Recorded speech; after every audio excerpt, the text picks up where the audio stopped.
Welcome to Hopscotch Friday, your pop culture binge with Stevie and Emmett. Hello, everyone, and this is part two of our roundup of 2022 movies released in the Australian box office. So we made Yes. it to the first five with a couple of digressions. A few We digressions. talked around a few of them. Yes, and then the Chris Prattness of it all hit us like a meteor, but that's in our past now. That's in our rear view. Now we're up to the top five movies released in the cinemas in Australia, movies that Australians actually risked COVID and inconvenience and the cost and blah, blah, blah to go see other members of the public in a small enclosed space. And True. number five of this list, I promise you superheroes, here are some superheroes. The Batman. Now, The Batman. the Batman. Matthew Reeves, I believe. There's Matthew Reeve. I have such fond memories of the night we acquired a copy of The Batman to watch at home. I went into Castlemaine. I purchased some nice booze, some lovely steak sandwiches from a local restaurant. It was all going to be a fine night. Matt Reeves, I'm aware of his work. He's not somebody who, I'd rush out to see one of his movies, but I think he's regarded as competent and gets the job done. And the Batman project had been bounced around a couple of times before it finally was realized on screen. The Ben Affleck of it all was very trying for everybody, but we got It there. was very trying for everybody. We got Robert Pattinson playing Bruce Wayne. We got Zoe Kravitz, Selena Kyle. We got Colin Farrell, unbelievably, as the Penguin. Why not just cast Robert De Niro? Like, just cut the middleman out. We have Paul Dano as the Riddler. It was all looking very interesting. And we watched it. I don't believe I can recall a time where everyone else's response to the movie was so completely out of keeping with mine. Right? Now, I'm not coming into this sort of as a newcomer to the Batman mythos. I've read lots of Batman comics, blah blah blah. I've watched all of the movies to date. Some I deeply regret seeing. The Zack Snyder of it all. No, thank you. I was ready for a new take on Batman. Even the release of the trailer with that Nirvana song didn't entirely put me off. But I was not expecting such a dour, humorless, miserable, incomprehensible. Just through lighting alone, like I couldn't understand what I was seeing half the time. Movie. I don't know what this was, and people love it. They think it's noir. They think No. this is the hard hitting, crime ridden Gotham that they always wanted to see on the big screen. This is the real Batman. This is the avenging knight from the shadows. I, I I'm lost. I have no idea what this was. I couldn't see anything, couldn't hear anything, had no idea what was going on, did not understand why Robert Pattinson is Batman, did not think that there was any chemistry whatsoever between him as Batman and Zoe Kravitz as Catwoman or Selena Kyle and Bruce Wayne. I don't even know what happened in this film. I forgot that what's his face was even in it. Colin Farrell. I don't understand why this film was made this way, but I think it speaks to a lot of what those silly DC movies are trying to do. It's like, we have to be gritty, we have to be serious. You're talking about a friggin' dude who is a billionaire who decides to wreak havoc in the name of justice on this town, which has apparently just got comic book villains. Like, that's not gritty serious stuff. Just fucking have a sense of humor and laugh about this. I don't get it at all. I really don't. Like, I honest to God could not see what was going on. And that was so frustrating that I switched off. Robert Pattinson mumbles. So I don't know what the heck he was talking about. The story, I couldn't even tell you what the plot is. I I kind of perked up when they did have Zoe Kravitz come on screen because I'm yet to be convinced that she is actually good as a performer. So I, want to see what she had to do in this role. And like, it's interesting because I read a number of articles where people are like, oh, the connection between the characters, chemistry between the characters and the performers is just, it's so fantastic. I'm like, what are your expectations of a relationship? Like, I think that says more about you as the viewer than it does about this film because there was nothing there. And then this is the other thing as well. Like, somebody made the comment somewhere that it's like, this is a Gen Z movie because Gen Z is not having sex. So Bruce Wayne and Selena Kyle, Batman and Catwoman don't get it on in this movie. Spoilers. Um, it's just bananas There's a to very me. loving motorcycle ride, which feels like something out of Fast and the What? Furious set franchise, loaded with latent sexual tension that's never realized. Yeah, it's not. I found it interesting that you were talking about in terms of a relationship. Like, I don't think it's meant to be a relationship. I think it's meant to be a sort of a hookup. But even that's Even not that, there. That's not there. There's no tangible I'm okay with the hookup. attraction. There's nothing there. So yeah, it was No. very bizarre. I just felt completely alienated by the reception of this movie, and it did quite well. I think of all the DC movies, DC superhero movies that have come out in the last 5 years, this is possibly the most successful of them in terms, critically, in terms of the fan audience, commercially, insofar as what they've spent on it and what they've actually returned on it, the profit. It's been greenlit for a second film, which is Oh, interesting because God. um, Warner's are going through a bit of a spring clean at the moment, and a lot of people who thought they had guaranteed gigs, whether it be in movies, whether it be in HBO, whether it be in television series, they're all getting turfed out in the street. There's lots of projects just dying on the vine. Lots of superhero movies are just being shuffled off screen. They're not happening. Unbelievably, despite the fact that Ezra Miller has just been running around making an absolute Mickey out of themselves and like being totally horrible and allegedly very dangerous. I don't know how much we can comment on their activities. Um, the Flash is going to get on the big screen because apparently test audiences really loved it. So Interesting. we're going to see the Flash Oh, separate the art from the artist. starring a person who has legitimately been accused of some Pretty awful serious things. crimes, um, potential crimes. So it's very odd that this is the movie that's getting onto the big screen, whereas all these other movies got basically shunted out. So there's clearly something happening. There's some sort of commercial imperative at DC, Warner's, whatever you want to call them now. Well, they're Um, putting a lot of money into these productions. yeah, and the Batman clearly did the business. It's coming back. And I assume it's going to be filming in the UK again. I'm sure there's all sorts of tax reasons why that's now an attractive shooting location post Brexit. Now there's like, yeah, let's get some British productions on off track because the government's like just letting them spend a little money on it. Um, Robert Pattinson, in theory, I'm really interested in what he's doing here. I think he's an interesting performer. I think he's let down by the script, and I think the visuals of the film just I could not read the movie. I could Mm. not actually see what was on screen.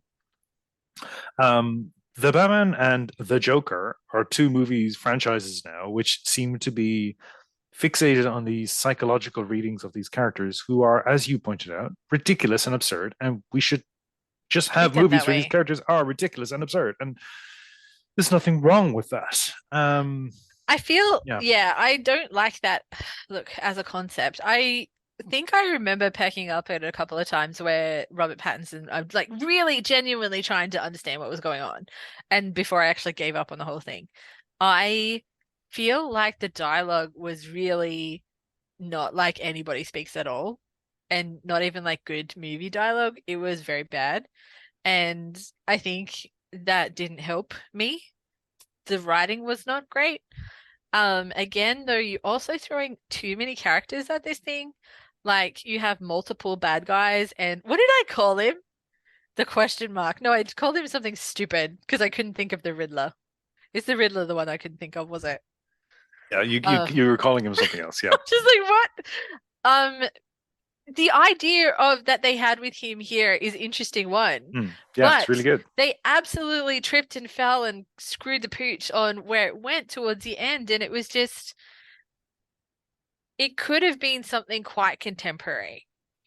And what disappoints me is for some reason that seems to mean the dark and the dreary and the bullshit. I don't know why. I don't know. I don't understand why. At the same time, it's kind of there's from the DC house of movies, of superhero movies, there seems to be this equation between like something that is contemporary, meaning dark and dreary, because we're all very serious now. It's all a very serious time. But also somehow that is classic, but it's not classic Batman. I'm not quite sure what classic they're going for. They're going for like classic, as you said before, like noir type films from a very historic, place in cinema history and cinema theory and all that kind of thing. And I'm like, but why? But why does a comic book movie need to go there at all? Because you're just not actually getting there.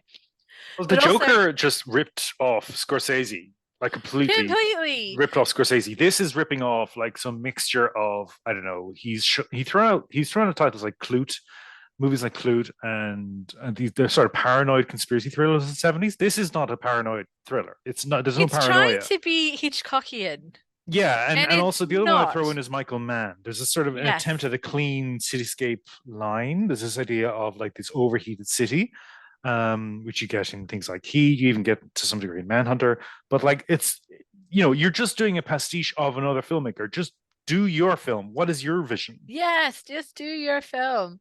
But also don't think you have to take it too seriously. But then the problem that I also have is that there's this concept of like masculinity that goes into these that really annoys me as well. It's this, I don't even know how to express myself with this. Because you've got this idea of you have to be the hero, you have to be tough and the alpha male, and then it's like, but actually, Batman is really fucking broody and doesn't know how to get over his shit. And then he channels his emotion into violence, which is a problem that we actually have in the world today. So let's have a conversation about that. But then in this film, it's all kind of got concepts about, there is stuff about class and there is stuff about inequity and is the Riddler a freedom fighter? What is he trying to achieve here? Is he actually the bad guy? Question mark. Haha, I got you. Question mark, man. Um, so there was kind of a lot of questions in here. Who is the left wing and who is the right wing? What does that even fucking mean in this world?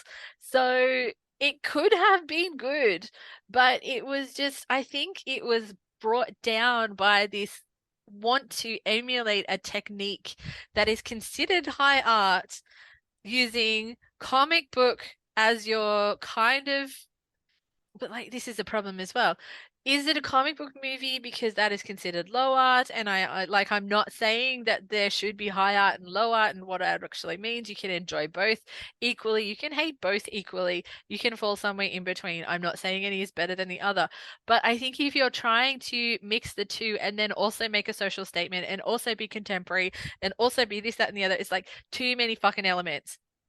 And also, you don't need to have a whole bunch of bad guys in these films. It's the same as the problem that they had with um when we were talking about Jurassic Park Dominion. You've got too many characters. You've got too much going on. We can't invest in them all in an hour and a half or 2 hours or ever how freaking long these things are these days. Give us one really good storyline. You know what? Make it like friggin' Line of Duty, which everybody watched on TV. And I know that was a 6 or 8 part series or whatever it was, but that was compelling. Give us one really good villain who's fucking shit up really badly. Give us one really good point. One really good point. Then you can dance around that for 2 hours and get to the point. But why do we have to have multiple bad guys, multiple things going on, multiple characters doing this, that, and the other? Like, it doesn't work for me. It's too much. When they brought in the mob storylines, because part of this is sort of linking back to some Batman stories from the 80s, those were being written by men in their 30s who grew up 20 years prior, Yeah. with like the mob serials still on television, still, so that's their childhoods. And now we're in the year 2022, and we're still rehashing these Yes. stories because it's been passed down. It's like a baton. It's been passed down to us. And even the idea of crime as it's depicted, it's so anachronistic. The idea of the Yes. mob as Yes. like we've been through let's just stick to pop culture. We've been through The Sopranos. Yeah, it's done. In The Sopranos, a show where they were themselves commenting on the depiction of the mob that they grew up with. Yeah. They're doing their Al Pacino impersonations. Like this is the space we're in now. There is a way of looking at crime which is completely moved past this idea of hoodlums in suits with hats, fighting in the streets. Like that's gone. So I really resent this idea of us rehashing these old ideas over and over again. If we're going to use these characters that are now closing in on 100 years old, if we're going to keep using them, they need to attach to the present day concern. There's an attempt to do that with Riddler. Yeah. As you say, it's a bit confused. And then there's an attempt to do it to some degree with Selena Kyle. But overall, I felt a lot of this movie was, pastiching everything to not great effect. Yep. I almost feel if you're going to be using the music of Nirvana, if you're going to be doing, what if it was set in the 90s and we did a sort of David Fincher thing? Like just, you can make it up now. You can just do whatever you want. Totally. Like if you set it in like 90s LA or 90s Seattle, which is where Nirvana comes from, that grunge setting comes from. Grunge is gritty and dirty. It's a very different take on a noir concept, like what they've tried to do here with the Batman, but it could totally work. Why not? But this is the thing, like, gangsters these days are not walking around with a violin case with a freaking gun in it. We're currently watching The Outlaws, which is a fantastic British series that deals with gangs and how people might get caught up with that. Sounds really gritty and terrible. It's actually very funny. Also very happy sad, which I think we should do another episode on because I think 2022, some of the key standout items for me in terms of pop culture and TV and movies are all happy sad, and that's why I like them. But that's a more realistic portrayal of somebody who gets stuck in a situation because they come from poverty, because they're trying to get themselves out of it, because they have no option other than joining a gang and, being sucked into that lifestyle. This, as you said, there's concepts of class there. There's concepts of being an orphan. There's this idea of, are you disadvantaged from the beginning? Are you advantaged from the beginning? What does that actually mean? But it doesn't go anywhere because they're trying to do too many different things. It's basically a roll call. We've got to have this one. We've got to have this one. We've got to have this one. Why?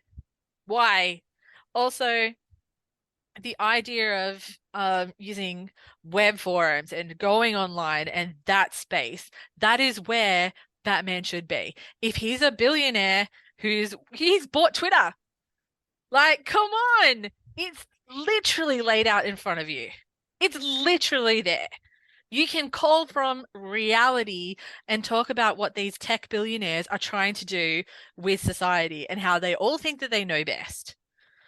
Why aren't we having that conversation with this man who wants to be a vigilante? Like, literally, why is he still putting on a suit?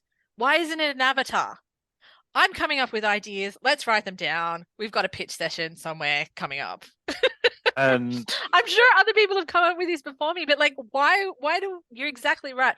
Why do we keep going back to this idea that gangsters and mobsters are all wearing pinstripe suits and, whatever it is they're doing in a back room in a sushi shop or something?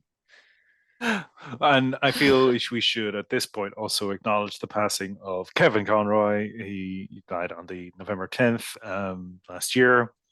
And, arguably the definitive Batman performance of our lifetime. He was voicing Batman in the animated series, in the 90s, and then in a series of animated movies and video games, including Batman Arkham Asylum, which is I would argue, one of the best adaptations of Batman, and does lean into the gothic and the noir and all those things, but is in this sort of timeless space, and that's Yeah. what you need to do. That Yeah. the sort of the actual aesthetics of that game series, particularly the first one, it's just so tight and it's just so convincing. And the psychodrama of Batman there is made very compelling. But you're also dealing with an older Batman. You're dealing with somebody who's lived, who's weathered his traumas, who's has this history of these characters that are being teased out through the gameplay. But you can also do something different when it's animated. Like the physics of it are, Correct. extraordinary. And then seeing bodies getting pummeled into unconsciousness, and you're going, well, that guy's dead. But according to the video game, he's still alive. So I'm going to carry on with my day.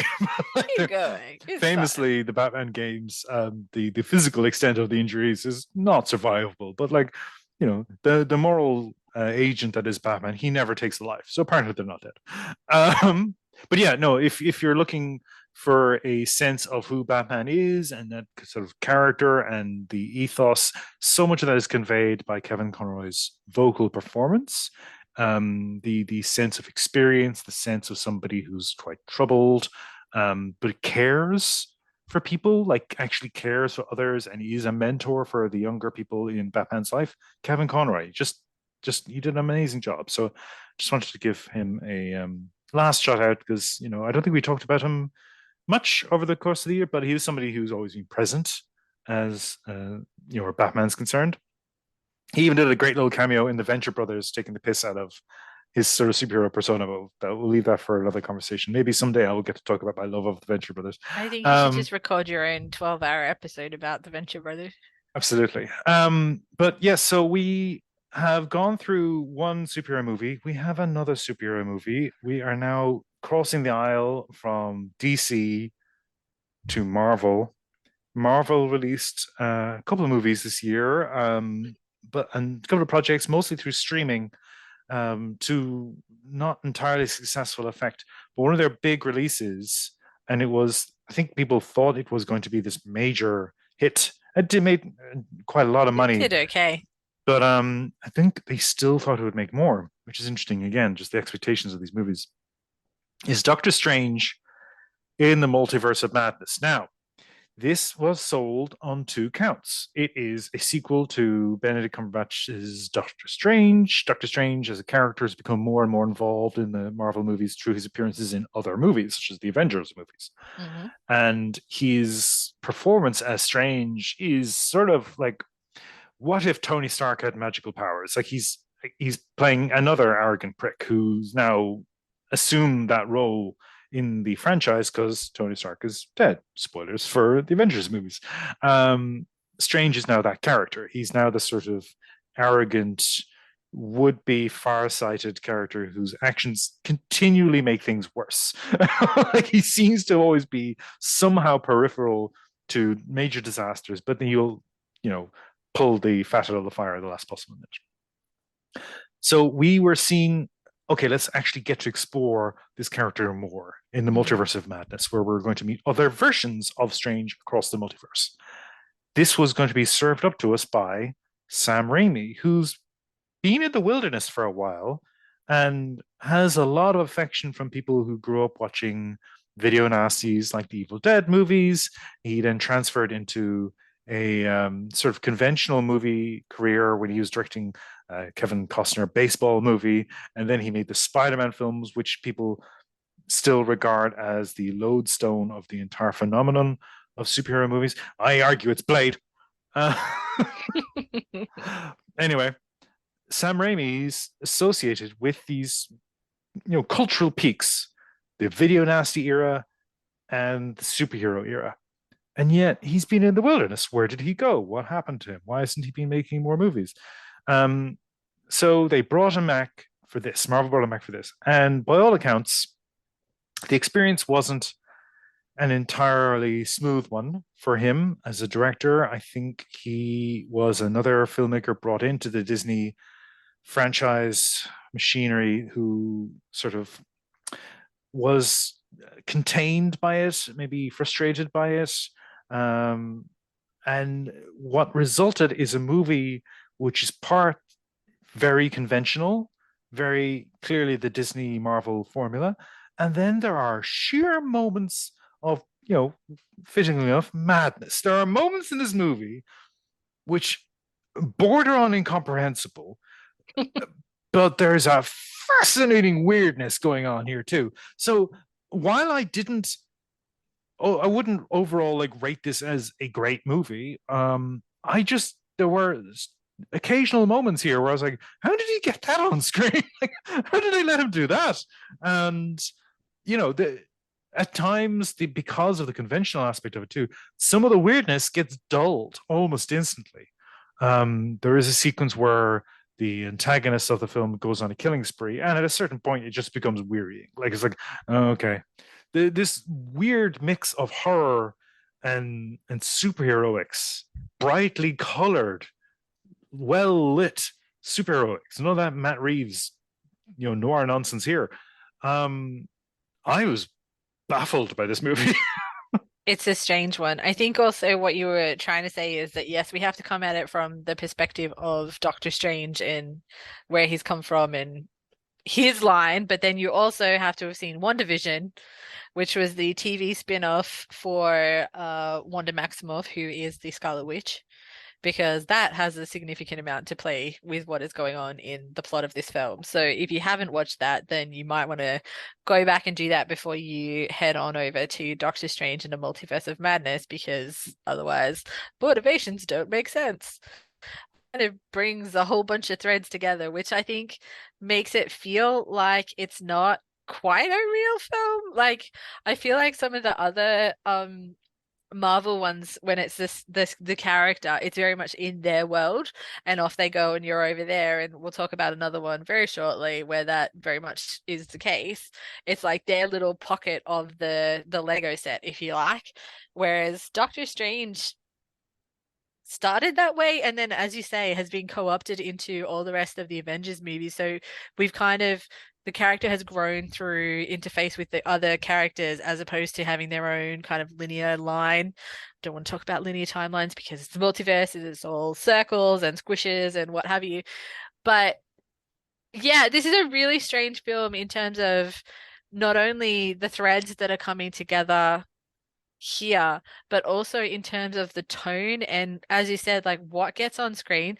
There are some elements that are pretty gory and pretty kind of scary and a bit much, to be honest with you. Kind of that, not much in terms of, it's going to put you off, but it would probably put some younger viewers off. I know there's a lot of parents out there who are quite happy to have their kids watch a lot of these Marvel movies despite the ratings, but for me, it probably went, oh, hang on, wait, what's going on here? What is happening? Why? Hang on, did that just really happen? Which I thought was pretty interesting for this film. And some of the choices in terms of deaths, people dying. There's lots of people dying in this film. And characters that you think have a relatively straight and narrow morality. Nope, not so much. A little bit squiffy. Or a lot squiffy. And if you feel like this might be Wanda's redemption, well, maybe consider otherwise. But I kind of want to revisit it now that I haven't gone back to watch it again, and I didn't think I would. But now that you've kind of flagged that, I'm like, yeah, hang on a second. There are some things here that are very different from your standard stable of Marvel movies that I probably need to revisit and have a bit of a think about. But yes, it's an odd film. The way you were describing the appropriateness of this movie for a child. I mean, like we just watched on Netflix Wendell and Wild, which is another film that comes from the mind behind Nightmare Before Christmas, and Jordan Peele is involved in it. And Jordan Peele and his comedy partner voice the titular Wendell and Wild, and I really enjoyed that movie. And at the same time, I came from it going, that's not suitable for kids. No. There are moments in this movie which are not suitable for kids, but I'm really glad they're in there because I think that's actually something that kids need to be exposed to sometimes. Like, I was traumatized by the melting Nazis in Raiders of the Lost Ark, but I grew up hating Nazis, so I guess that worked out. so there is something there. There's something about this movie where there is that little frisson of disturbance that Hmm. is interesting, but like it's like what I was trying to say was there's these deserts of conventional shenanigans in Yeah. between those moments, and that's where the film lets me down. Um, it's not my favorite Marvel product of this year, and I think it's a shame because Strange to me is a deeply weird character. He is a very odd individual, and I don't like how he's just Tony Stark with a cape now. I Yeah. think Yeah. there's something about this guy who lost use of his hands, went off to study in a monastery, came back with these special abilities, and is more interested in engaging with other worlds and other realities and other creatures than he is with ordinary people. He lives in Greenwich Village. He lives in this beautiful mansion, but he spends most of his time like dreaming of other worlds or visiting other times or like having tea with demons. And I think that's interesting. But we don't have that character. That's not who this version of Strange is. He's a very uptight, arrogant, knows it all. And yeah, I couldn't be less interested in his romantic life. There has been an attempt in the comic books recently to make him more of a macho lover of women, solves problems, gets in, gets it done, gets out. And like, no, he's a weird dude whose He's a girlfriend weird left dude. him for Benjamin Franklin. That's who he is. Like, But like, the whole original where we're introduced in the cinematic world to Doctor Strange and what's her face leaves him, you're like, well, and he clearly doesn't appreciate you. And it's really interesting how his character's grown from that into something completely else. Because I'm not quite sure if you're not sure if he's like really impressed by his powers or he feels like it's a great burden. I feel like he's quite impressed with himself. Um, I think some of the interesting things that happen in this film, though, is they do try to Jekyll and Hyde it a little bit, because he goes a bit off the deep end, which could have been like a really interesting thing to do, but kind of seems right up Sam Raimi's alley. But what is even more up Sam Raimi's alley is it's literally Marvel plus zombies, yep, which is crazy.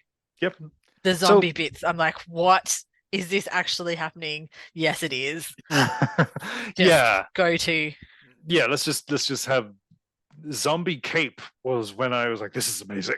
It was just bananas. Yeah, But zombie cape. yes, I'm also really interested in the fact that it kind of goes into the whole Illuminati stuff as well, because I don't know what I have done. I don't know what I have Googled because I don't Google like conspiracy theories and stuff, but I've been getting a lot of conspiracy theory weirdo bullshit on my Instagram feed lately.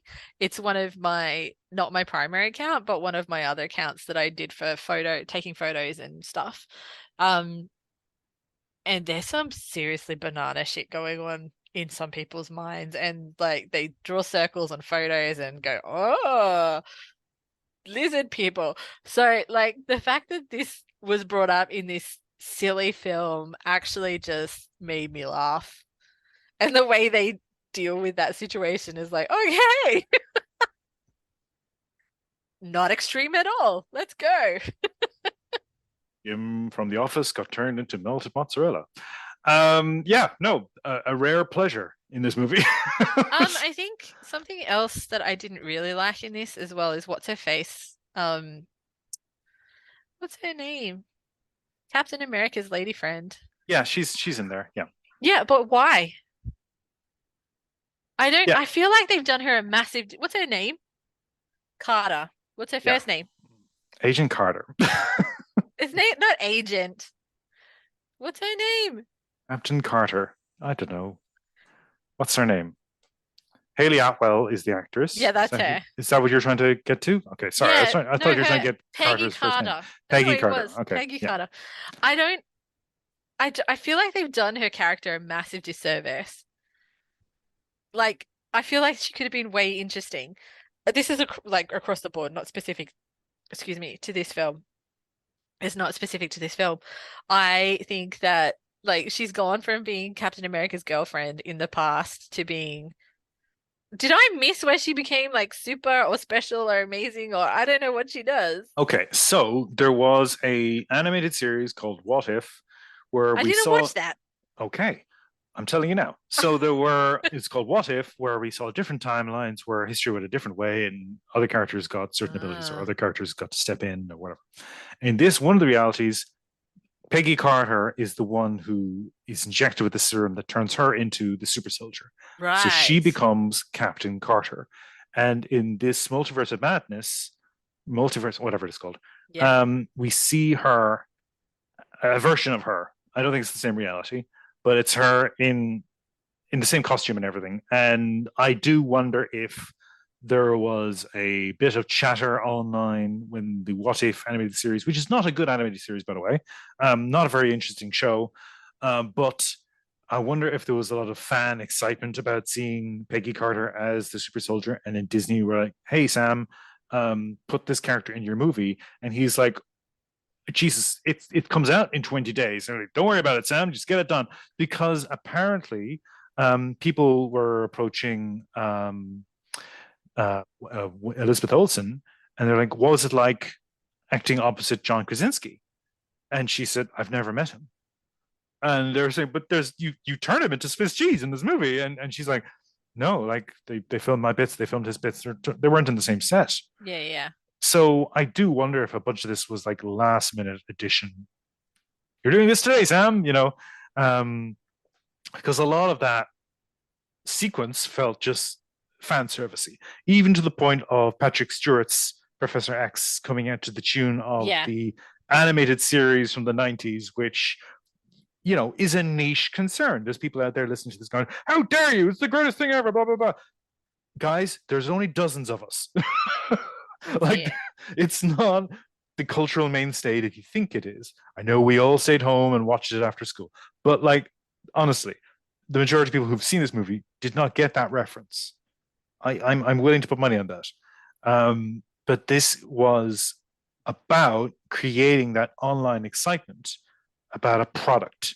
So a lot of this movie, I feel, was being pushed and pulled in the direction of like this predictive audience metric that we're going off on fads now. You're going off on perceived popularity now, and that it's even more hectic than the usual. Let's just get a bunch of people from this country town into a cinema and put this movie on, and whatever they say, we'll make changes. Now we're doing it while the movie's being made, based on some sort of online algorithm. And yeah, I thought it was very confusing.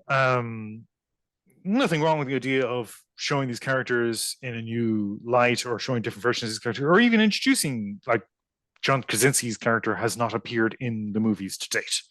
Um, but this way of doing it was just, I thought, very one Why note, is John and Krasinski there? he's Mr. Fantastic But why?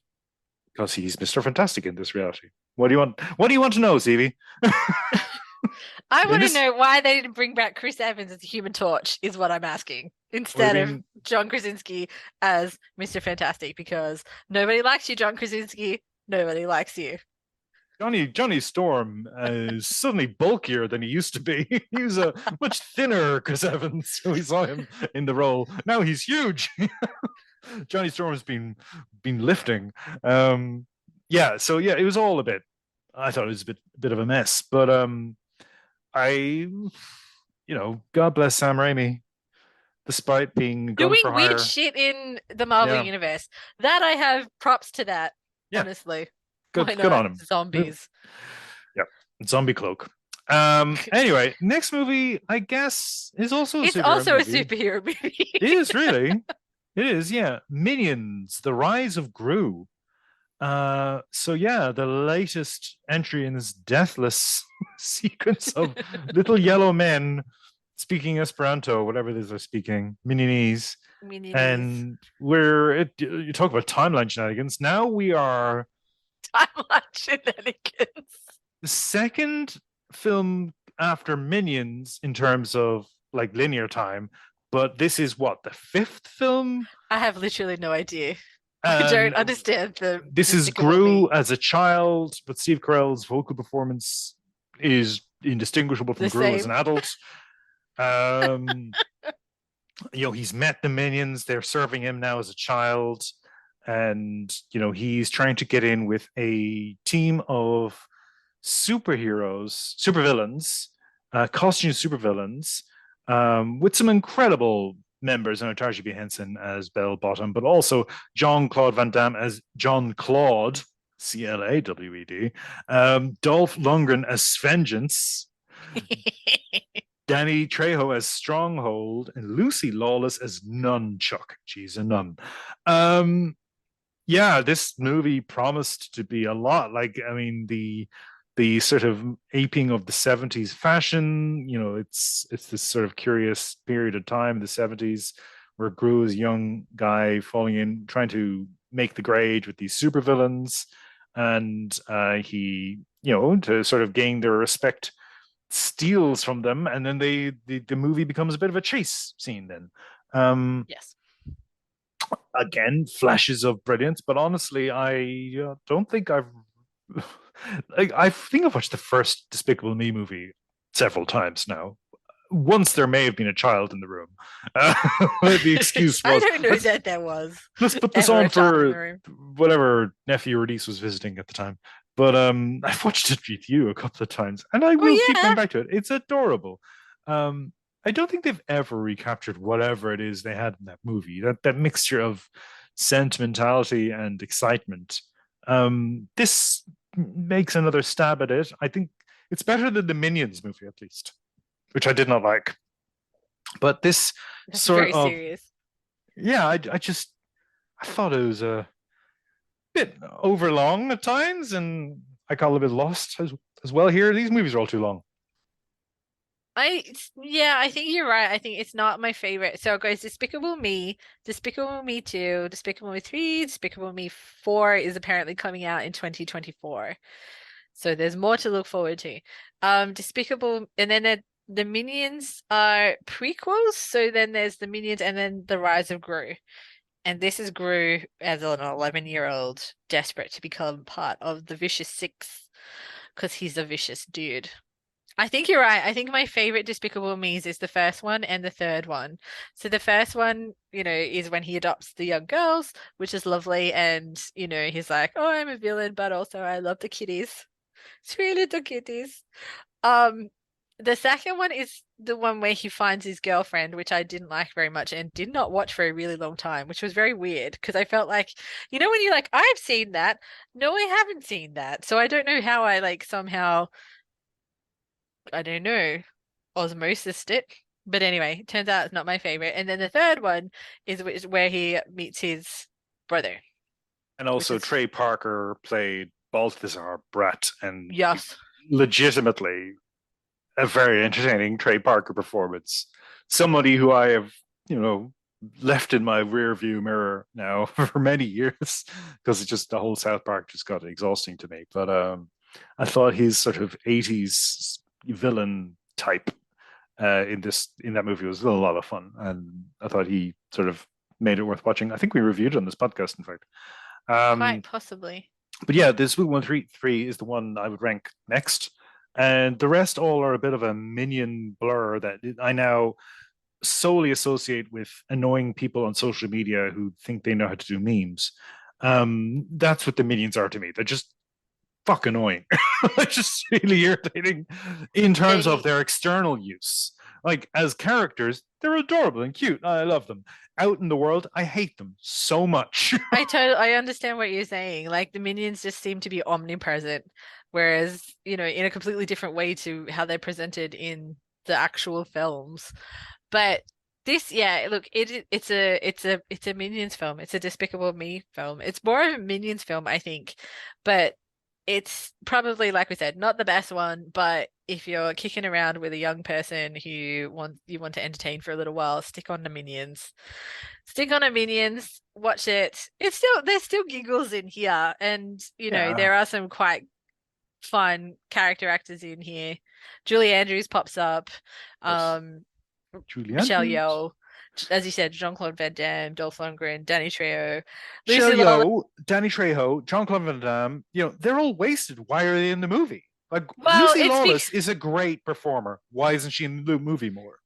I don't well, like what. Why is she there? look, fair enough. But anyway, I actually, do you know what? There's a bunch of other people who pop up as well, like familiar voices. You'll go, oh, hang on, that's person.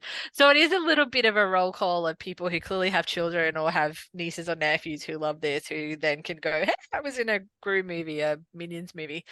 I feel like this is not true to canon though, because I feel like, and this is something I didn't do at the time. We watched this movie and I'm like, I didn't think that was how Gru became Gru.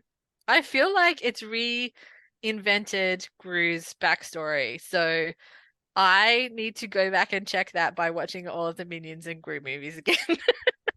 Despicable Me 4, we'll learn that there's a multiverse of The Gru, multiverse of and Minions. this is the other multiverse.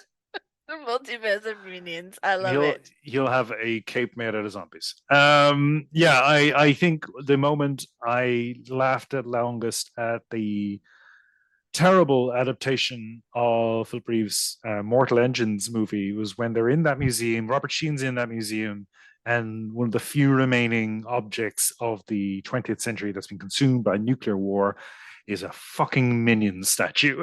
Because of course it is. I laughed out loud at that because They're gonna be like cockroaches. that at least is funny because in the book it's Disney characters, it's Disney objects, but of course they didn't have the rights to that, so they were minions, and fair call. They will outlast us. They are like cockroaches. Okay. Correct. The last superhero movie of this list. I don't know. I still think number one is a superhero movie. We'll get to that. Thor: Love and Thunder. Now, directed by Taika Waititi, the follow-up to his Thor Ragnarok movie. A lot of the characters from Thor Ragnarok return here, and there's a sense of them, getting older, maybe not able to justify how silly they were as much. The drunken escapades are catching up on them. This is the world's end of the Marvel movies. This is where the hangover starts setting in, and you got to get up early to take your kids to football practice, and your head is pounding. That's what this movie is. It's a movie where parenthood is now approaching, and it's like, do you actually rise to the challenge, become a good parent, or do you just fuck up your life? And I feel as if the sort of worn sense of experience and the Australianness of this movie, the sheer number of character actors from Australian television and movies that are stuffed to the gills in here. I think this went over a lot of people's heads. I think a lot of people came away thinking they were going to get another romp, and they got more of the sad element of the happy sad equation with Taika. And I was pleasantly surprised because I'd been hearing things about how bad this was, a terrible movie, terrible movie.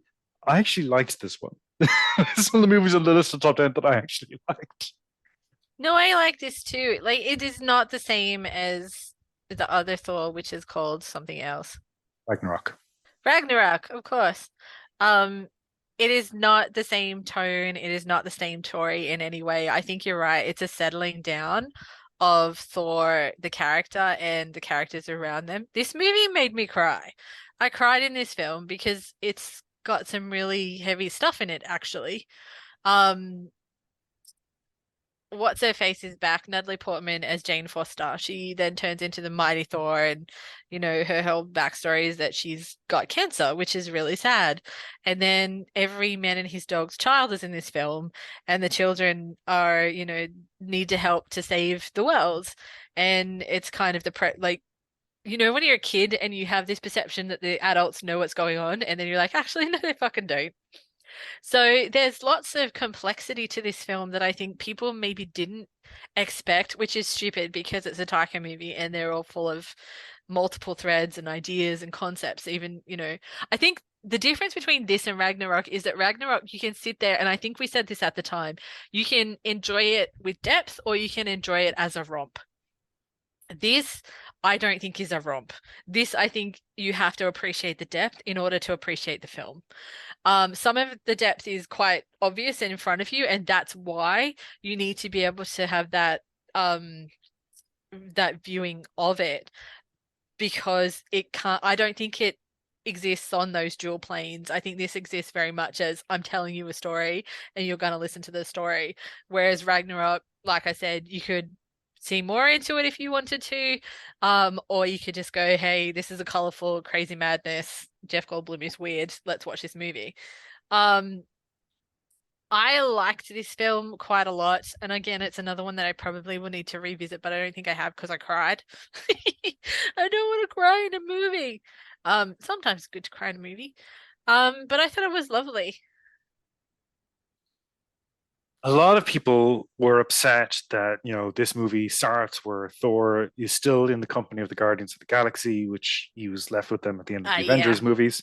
And then they never came back. And at the final battle, whatever, the Guardians could have swooped in and saved the day. And I remember reading that and thinking, well, okay, that seems to be a fundamental misunderstanding of two separate things. Number one, this is the Thor movie where now Thor is going to go off and do his own thing. They have got their thing to do. James Gunn's going to wrap up their storyline now. Two, would the Guardians ever do that? Would they actually swoop in and save the day? Or would they be like, let's just get the fuck out of here? I feel that's more in keeping with what they would actually do. And in the Christmas special, we see the Guardians are now running nowhere and busy kidnapping Kevin Bacon. They've got their own shit going on. This movie opens with Christian Bale's Gore, who's a comic book character, in the comics is this really badass, ripped. He kills gods. He's the god butcherer. He's got this magic sword that can do anything. He can travel around galaxies. He's just wiping people out left and right, blah, blah, blah. He kills all these gods. People are complaining, oh, there's no gods getting killed. In this movie, he's shown as a pathetic, desperate, despairing father. He's just trying to save the life of his daughter when he's got nothing left, and he meets his god. And his god is played by one of the vampires from What We Do in the Shadows, unrecognizably. I did not spot him at all, but who is completely contemptuous of his supplicant's pain and suffering, and does not care, and absolutely has no interest in him whatsoever. And what happens to him next is absolutely deserving. But I feel as if that idea of how removed the gods are from your life, and then Gore is on this quest to set this to rights. Yeah. Thor agrees with him. In a large part, there's a sense of Thor actually, somebody even saying Thor kills more gods than Gore does. And they're going, I think that was kind of the point. I think because Thor is somebody who's been brought down to earth, and he feels a sense of responsibility that his own father didn't really feel. Who was this all-knowing entity, Odin. He truly discovers what it is to be a man and a father at the end of this movie.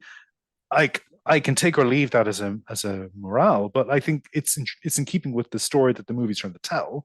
Yeah. That he's like, well, I'm not going to I'm not going to be God of a people. I'm just going to be this child's parent.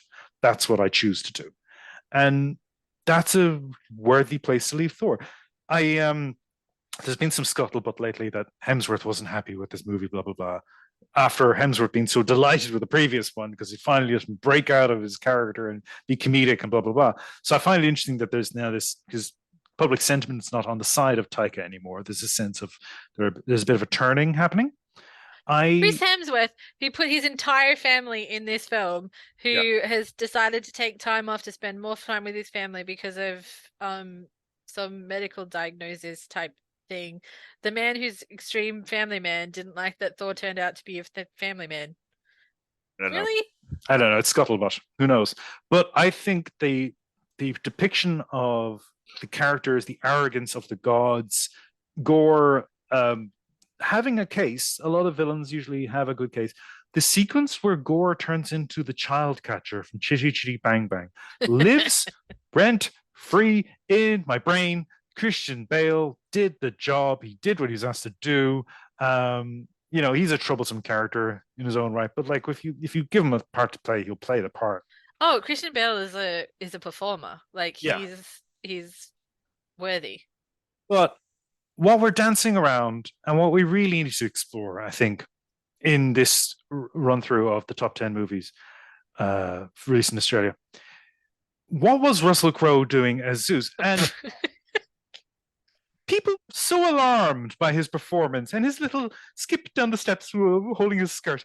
And I loved it. I loved every minute of it. It reminded me so much of being in the marketplace in Melbourne. It was such a great take on this type of character. A lot of fun. It's ridiculous. It's silly. It's stupid. It's absurd. I loved it. I love it so much.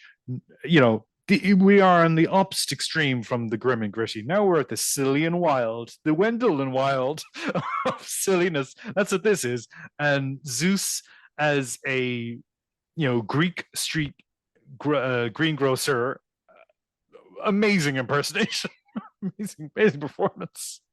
I loved it. So yeah, that's all I have to say. No, fair enough. I'm very happy with who they've cast as Hercules as well. I mean, people no, I cannot wait to see what he does. No complaining. Yeah, it's an odd film. It's a strange version of all these different characters being depicted here. Natalie Portman's whole storyline as Jane Foster, as you say, it's tragic. It's so sad. But then you've got scenes with, Thor's jealous axe slowly coming into frame, eyeballing him because he's staring at the X. The X. I don't know. I had a lot of fun with this movie. Yeah, I don't think it's. Well, yeah, again, as with all kind of Marvel movies, people jump up and down because they don't like something about it. But I appreciate the idea of doing something different, like we were saying with the Multiverse of Madness, Sam Raimi coming in and doing something weird. Didn't necessarily work, but he definitely put his stamp on it, did some weird things with zombies, and upping the kind of violence and gore level and inserting a little bit of horror. So, I'm interested to see things that are trying to push that envelope a little bit, especially now that we finished the Avengers ish. I don't know. Apparently there's another Avengers movie. I don't care.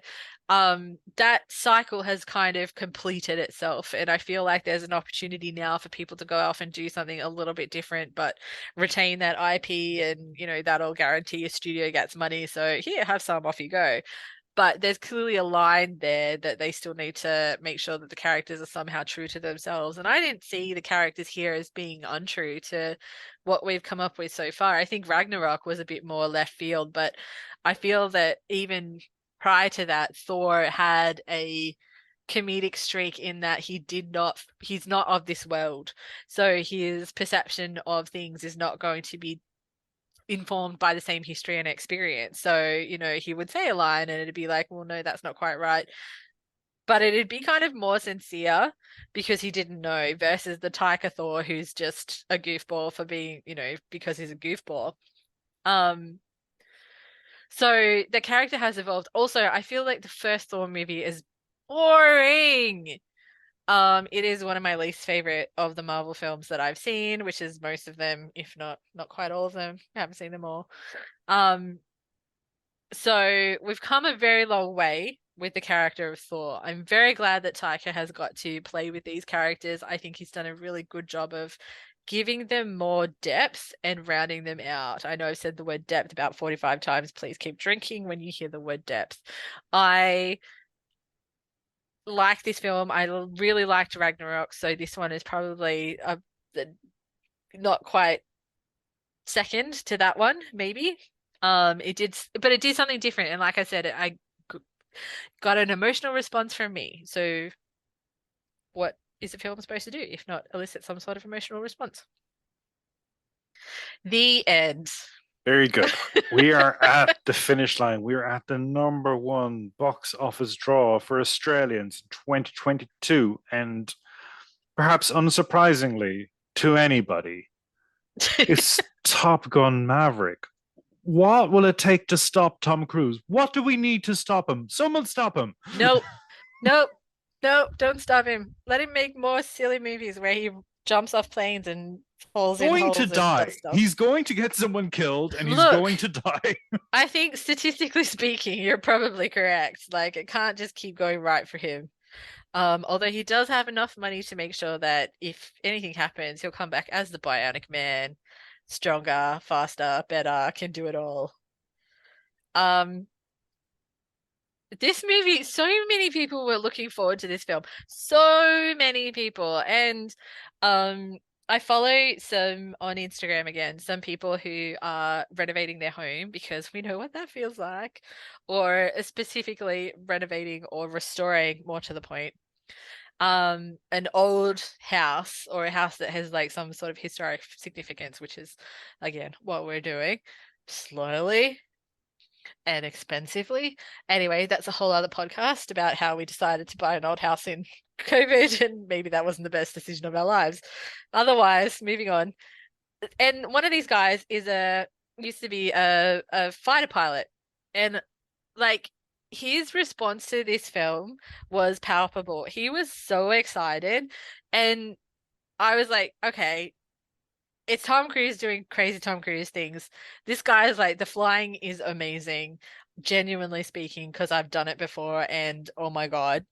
So I was excited by the time we got to see this film because I like I hate driving in real life. I really, part of me wants to be a rally driver, but I just don't have the heart for it. I'd probably not be able to do it. But I love movies with fast cars, fast planes, all like big fast things that are just scary for me, exciting for me to watch on TV, movies, what have you. I wish we had seen this in the cinema. I think we really should have. Not that I think it dampened the experience too much, but I can well imagine what having surround sound, big screen of this film would have been like. The story was, could have done without that. Just give me more flying airplanes and crazy shit. Because that was really fun. I don't really know why they decided to make this film. In fact, I didn't think that Tom Cruise was ever going to make it. I thought he had literally said that there was going to be no Top Gun 2 or something. But I feel like he'd said that in the context of he wasn't going to do it unless he could do it himself, in terms of how he goes off and does all his stunts and does all his business. I think that was the context. My understanding was that as a young actor, after the first film, he said something to the effect of, I won't make another Top Gun movie because it's war propaganda. Oh, also, yeah, sorry, no, that too. Which is very, very interesting for a young performer to do. And I don't know if that's something that, I don't know if there's something else at work there, or if that's legitimately how he feels, because it is war propaganda. And again, in this movie, there is a sense of, well, who the thing that Hot Shots took the piss out of with the black masked enemy fighter pilots is like, who's the opponent? Who are you invading? And this is an invasion movie. This is where they're going in and they're taking out this infrastructural hub in this country. We never find out where it is. It's a mountainous region with what look like deserts. So there's a broad hint as to where that is. But what is this movie saying? What's the point of this movie? And the concept is that the pilots trained by Captain Maverick now in this movie, the young whippersnappers who he eventually steps in and takes the lead from because they just don't have his talent. They need to get a human being behind the cockpit of a plane to take out this target because machines just can't cut it. Machines just aren't able. Drones they just can't do it. What we need is real men and real women in American cockpits fighting the enemy. That's what this is all about. And there is a sense of spectacle, pure spectacle, because you have more emotional investment in a person in a fighter jet, and these actors are in those jets. That's the other thing as well. Like Cruise insists that they all do it with him. They're all in these jets, so there's an emotional connection. But there's also a weird sense of the machismo of American military men at play here. And I think that's part of that propaganda drive. Be a real man, join the army. That's what's part of the drive here. and the faceless enemy who you can, with glee, murder as much as you want, they don't count. Their humanity is not even at issue here. You're just blowing up a depot. Don't worry about it. What is in that depot? What does it do? Is that the entire power infrastructure for the country? You just take it out. What is this movie about? Where are you attacking? There is a disconnect between the real world and what happens in this film, to the point where, as you said before, this is a superhero film. They're fighting orcs. They're fighting the scrolls. They're fighting these faceless aliens. That's what's happening here. And I'm, it's no surprise that the guy who made this movie, Joseph Krasinski, not Joseph Krasinski. What am I talking about? That's Jim from The Office. No, it's fucking, what's his name? No, you're right. Joseph Kosinski. Kosinski. His previous movie with Tom Cruise, Oblivion, was largely about a lone hero wandering the wasteland, murdering faceless aliens. And then twist, they're not faceless aliens, they're actually people, and he's in service of the real enemy. And for them to have made that movie and then to make this movie, which flips that, no, kill them, kill all of them. Doesn't matter. They're not really people. I'm fascinated by that. It's got a plot that's as thin as tissue paper. It's got character motivations that make no sense. The thrust of the narrative is that only Maverick can be the guy behind the stick of a jet plane. These young people can't cut it. His romance with Jennifer Connelly is weirdly adolescent. Yeah. Despite the fact that they are both, of a mature age and have lived through marriages and children and whatever else. And he's sneaking out her bedroom window, all this kind of stuff. It's such an odd, emotionally moribund movie. And yet it's such a feckin' spectacle. Jesus Christ. It's so incredible to see on screen. It's a cinematic film. I agree. I think I've just found a bit of a quote from Tom Cruise in around about 1990.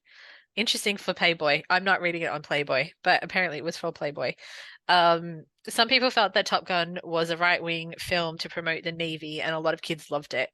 But I want kids to know that that's not the way war is, that Top Gun is an amusement park ride and a fun film with a PG-13 rating that's not supposed to be reality. Hence why he didn't want to do further Top Gun films. And I believe the way that he was convinced into doing a Top Gun film was because it was going to be a story about like a people character-based story. I don't know about that business, but also probably just wanted to fly a jet.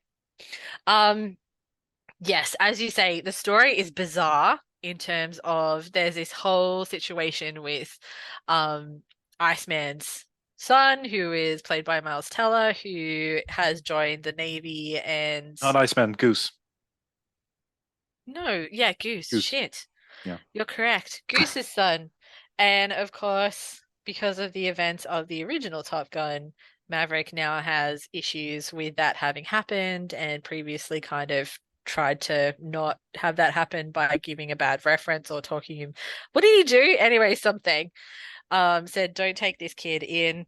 And then he did anyway, so he joined the Navy, and now he's a fighter pilot-y dude too. So of course he is, because the Navy is so big and there's literally just 5 people who can possibly do this piece of work that they're trying to do. It says a lot about the American Navy, don't you think? Including Manny Jacinto, who has no screen time. Yeah, this is true also. Like, it very much focuses on just a couple of characters. That said, you'll be pleased to know that Iceman is in this film for a short period of time, Val Kilmer, which was great to see, but also tragic to see. So it's, he's had quite a lot of illness and can't speak properly due to throat cancer, I believe. So to see Val Kilmer is an incredible performer. Val Kilmer in the original Top Gun is fantastic. Val Kilmer in a whole suite of movies is he's got a screen presence. He has a screen presence even here, but to see him in the state that he is in, I'm one, very glad that he got the opportunity to do something that clearly is important to him and he's passionate about. But two, it's really sad to see that he's unfortunately not very well, and unfortunately it doesn't end very well for him in this film. Which, you know, it blends a little bit reality and not quite reality a bit too much. I found that a bit of a moment. That said, it was kind of nice to see him and Tom Cruise on screen together a little bit. Yeah, the problem with the relationship between Maverick and whatever her name is, Jennifer Connelly's character. Jennifer. Let's just call it Jennifer Connelly's character. She's called Penny. She's Penny Benjamin. I didn't even know she had a name. I was kind of surprised to see Jennifer Connelly turn up in this film. I didn't see her at all in the trailers or whatever. I didn't realize there was a love interest here. Yeah. Why would you? Here's my pitch. Bring Meg Ryan back. No, never gonna happen. Hush. Bring back Ryan. Bring Meg Ryan back as Goose's widow. And since Goose's death, Maverick and her have become an item, and Miles Teller's character hates him for that. There's your emotion. That would have been quite good. Yeah, he could have, because this is the whole thing, of course, you know, he's there to look after Miles Teller's character. He's like, you're not my dad. You know, like, there you go. Here's the thing, though. Why not just bring back Kelly McGillis? Well, it's because she's too old for him now. She's aged out of being the girlfriend in a movie. Well, this is kind of what I was getting at with the Jennifer Connelly performance being such a teenage sort of. It's so weird to me because she even acts in a way, and he does too. Like they're both behaving like teenagers. And you know, Kelly McGillis is somebody who has been through a lot actually, and she's aged. She's a woman of her age. And I've seen her in movies since, like, she's in Stakeland, which is a movie, a vampire horror movie, very cheaply made vampire horror movie that I've watched several times. It's quite gory, some very unpleasant moments, but she's incredible in it. Like she's still got this presence, and you know, it's a shame that they didn't have her back to even have a walk-on part. When they had Val Kilmer in the movie playing a character, he physically can't speak. You know, without discomfort, like he's actually in a lot of pain, but oh no, let's get him on there. But it just it left a sour note, and then for her, for Jennifer Connelly to be in this role, somebody who she's another 80s baby. She also came up in that same time as Cruise and Kilmer and all the rest of them, but she was younger than them. She was starring in all these Italian horror movies. No, she's not. She's not younger than them? No, Kelly McGillis is 65. Tom Cruise is 60. I'm talking about Jennifer Connelly. Oh, Jennifer Connelly. Sorry, I got lost there for a second. Yes, Jennifer Connelly is younger. Not by a lot. Not by a lot. Enough. She's of their period. She's also coming up in the 80s, was what I was saying. She was doing all these Italian horror movies and stuff, and then she did like Labyrinth, obviously. She's got a much more youthful appearance, though. And that, to me, was the point. To make her and Maverick look youthful. Yes. Don't think about the fact that they're in the 60s or 50s, 60s. You know, don't think about that. But this is the thing. I like the idea that there are older people who can find new love. Like, that is lovely. But you've gone, like, there's clearly some allusion to the fact that he was previously in it. Well, not allusion. They outright say that he was in a relationship with her. And he's kind of walked in and out of her life, and she's got a kid, and, you know, that's disruptive.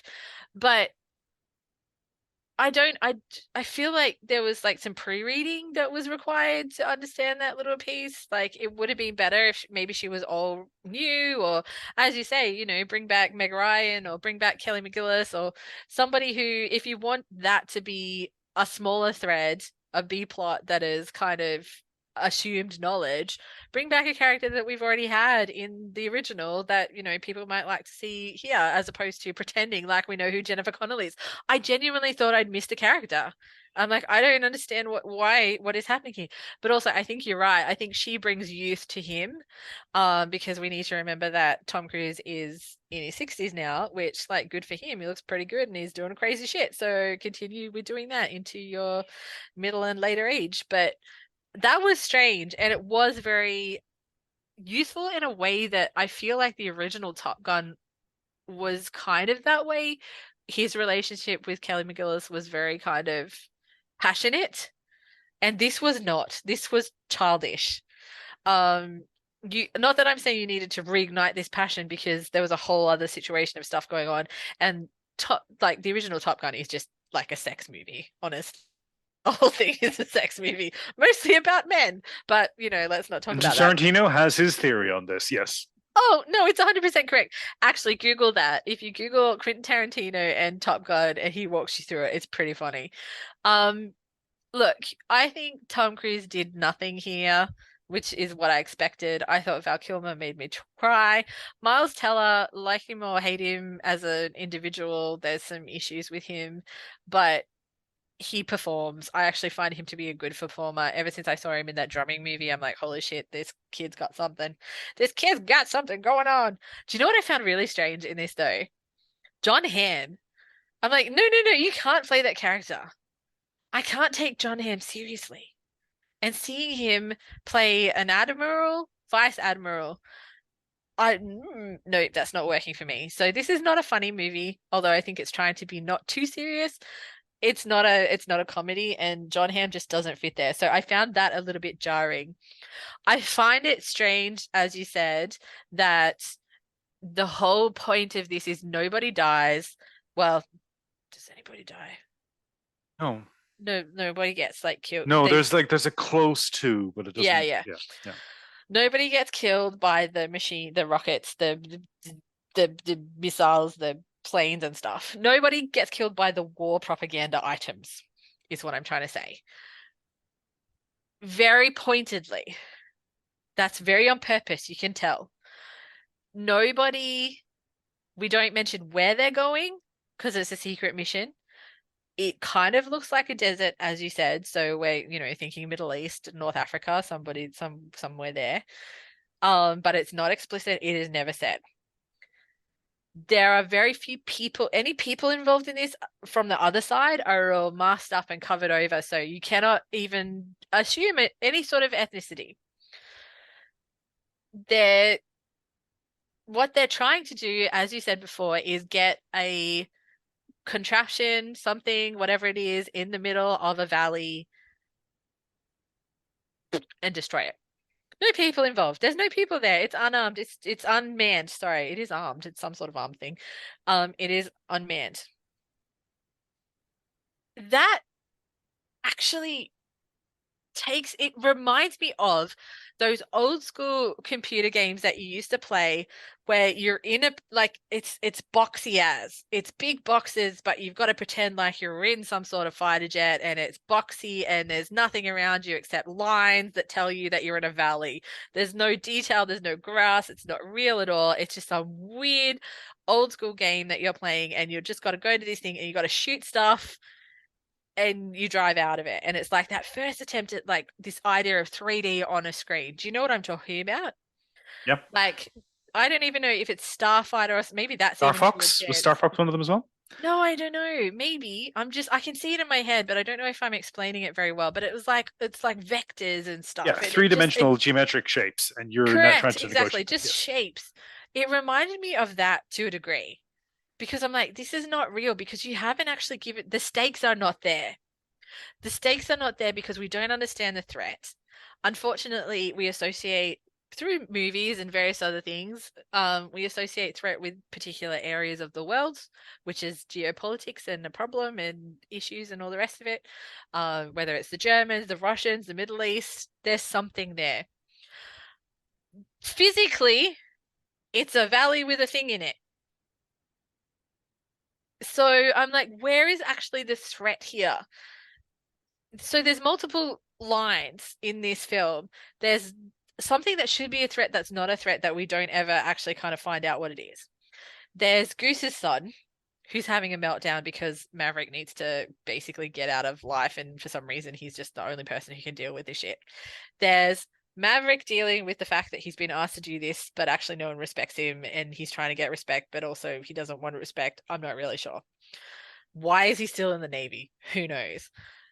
You've got Maverick having this relationship with this person who apparently he knows from before, but we don't really have a lot of context for. And you've got his relationship with Iceman, who's now the big boss of everything. So, he's got no respect over here from the practicals, but he's, able to drop in on his old mate, Iceman. Iceman's been protecting him in his career as well. Yeah, basically. And you're like, well, he's the big boss dude because he loves him. But it doesn't, like, none of it really tied together in terms of story, but the flying was fucking amazing. Like, this is the problem that I have with this film. The film has no narrative substance, but I really like them flying around and stuff. So that's what I have to say about this film.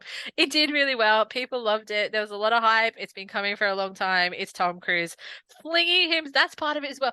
He's flinging himself around the place. He's in his 60s. Like, that's crazy, man. And it wasn't a superhero movie. And And it people were wasn't just a superhero movie, and that's it. People came out in their droves to Yep. see this film. Yep. And I think that sort of put a lie to the idea that Hollywood is just tied up with all these pre-existing IPs. I mean, the other great example from this past year is Everything Everywhere All at Once, which isn't in the top 10 here, but it's an extraordinary vision, an incredible film, just beautiful, emotional, family drama with, again, multiverses at work, and very surreal, very interesting, very creative, very inventive visually. And people Weird film. came out to see that film. I think what you made the point, like you said, pre-existing IP. This is pre-existing IP. You have to remember that, and there is a lot of nostalgia for this. So that's not entirely correct to say that. I know you're saying that it's not a superhero movie, but it does have pre-existing knowledge. It's a sequel. It's a Correct. sequel. And I Yeah. think what probably needs to be said about these, regardless of whether you think the Batman is a sequel or not, it has pre-existing IP. So 8 out of these 10 movies that we're talking about, highest grossing films of 2022 in Australia, are sequels. Uncharted is not necessarily a sequel, however, it has pre-existing IP. Elvis is the only one that is a kind of independent, however, arguably pre-existing IP. Arguably All of them. Elvis estate product. Yeah. Exactly. So, like, I mean, I separate that only slightly in terms of comparison with Uncharted, which is it's a media product. Elvis is not a media product in the same way. However, he is hugely cultural product. He participated in television back in the 50s, 60s, wherever. Elvis Goes to Hawaii. Turns out he never did.